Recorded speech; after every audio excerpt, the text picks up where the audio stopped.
ګرانو کتونکو الب خان شیرپو ویلفیر فاونډیشن د خپل اړخه لګیا دی په دغه بېوسه بېکسه بېڅوکه خلکو کې رمضان پیکج تقسیموي هغه خلک چې هغه انتخایي مجبوره چې بس جون نه نور تمام ناست نو هغه رانه الحمدلله خالي لاس نه ایتلی چونکې هر سړی حقدار دی دا خو کونډې دي د دې زنانه زوی دی معذوره دی لاس او پی نشته او دا هغوی کره ژوند کوي داسې ده که نه او جي الله رسول نو څنګه ژوند ډېره مجبوري پنځه بچي دي یو مې لور را سره ناسته خاوند یې پوډرې دي هغه هم زمونږ کاره ده روژه پخلی تاسو ته مونږ ته روغ نه شو ویلي څومره وخت نه راځې دلته زما دا دویم ځل د روپیه چې رالم ها هورې ستا خاوند کله مړ دی زما د خاوند دا 2 کاله کېږي زما 3 بچي دي 2 مې جینکې دي او یو مې هلک دی اوس مې لور لیدلې چپړې پخپو کړې وې خواښې مې را سره ده ویې جړل وته ویې تاله خو ویې پلار هغه ساتم چپړو لته ویې راوړېدله وي او ویې پلار دې چا وویشته عیشته او چې ایشتلې ده راله خاوند خلک یې معلوم دي نه پاتې نه لګي پولیس واړو پته نه لګولې 4 کالې نه 2 کاله وشو پته یې چا نه ده لګولې دغه شانتې بس ماني په ماني باندې بس هر څه پاتې شوي دي په شیرپو کې ایشته څنګه تېرېږي دغه دومره دي چې خواښې مې راسره په ډېر کور کې دنو او او لیرونه مې رانیستونه دغه نه کوي لیرونه د خپلو بچو دپاره او دغه شانتې یوه چې بس خواښې مې کور ناست په ډېر خواښې مې دوسې نور څوک راسره کور کې بیرونه دې بار دي ګرانو کتونکو دا پکې بله سټوري وه تر 2 کاله مخکې خاوند شهید شوی تر اوسه د عمرزو پولیس چې کمونه په عمرزو کې راځي تر اوسه هغې لا پته نه لري د بچو چپړې ګرانو کتونکو دې بابا کور ته خو زه تللی وم دا څو کاله شو بابا څو کاله خو به کېږي تا نو ډېر یاداشت دې جوړه کړم ډېره کمزوره دي بس دا ټینشن کې په الف خان به 6 کاله مخکې خو زه ستا خانمۍ ته څو کاله هلته یې لګېږي څه څه دې وړلي ده ووایه یاره عجیبه چې څه تاسو راوړي دي چې چا څه ورکړي دي نو هغه موږ وړي دي او راکړي دي راله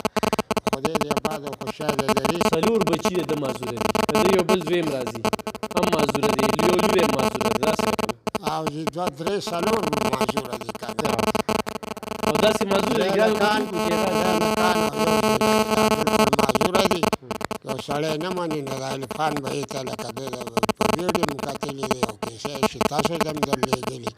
مونږ او ما لپاره ویډیو کې نمبر نه جی بلکل ما سره چې به د ده ځای ته راشم نو کله چې ورته رنګ وکړم نو بس راته راشم نو تشې نه یې مالېږلې یو که نه یې مالېږلې او الله نو سره ډېر ښه وکړي ځکه چې زه به ده سره څه وکړم ځکه باندې زه چې کوم خواري محنت کوم که نه مزدوري کوم او مزدوري چې وي نو بیا هم ښایي چې مزدوري نه وي نو بیا دغه حالات وي نو بس هغه ماته ما پرون هم رنګ وکړه بیا راته وایي چې یاره سبا انشاءالله ته راشه څه شپه نه راځي ګرانو کتونکو دی په شهادي کارت کې پته تغبې ده دی اوسېږي په اوس کوم ځای کې اوسېږي اوس جي زاهد آباد حیدرآباد خانمۍ کې اوسېږي پردي کور کې اوسېږي دی معذوره دي دا یو ډبې ونیسه دا چې کوم دی نو دا بل ډبې ونیسه او دا چې کوم دی نو دا به ځان سره اوړه ونیسئ صحیح ده اورې دا به زه دې خوا کېږدم دا به ځان سره ته وتړې دا والا نورې ده ونیسه راشئ خورې دې خوا راشه اورې ګرانو کتونکو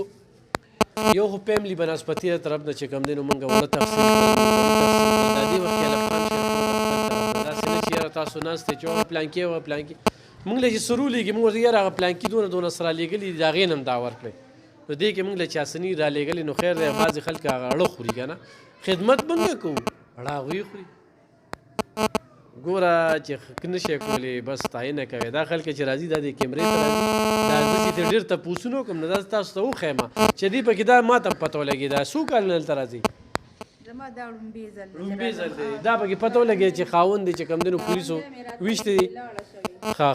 ګاونډیان ورته وي دا دی بلې ته وګوره دې ته وګوره دا دویم کال نه راځي او خاوند دی چې کوم دی نو دغه شانتي بیمار دی د بابا خدای شپږم کال چې دی راځي د نه ير دي کنه دله زه کلي ته تلم زاید آباد ته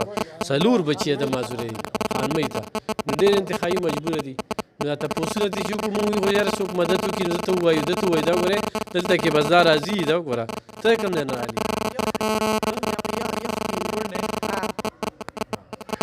نو دا پکې دا روساله نو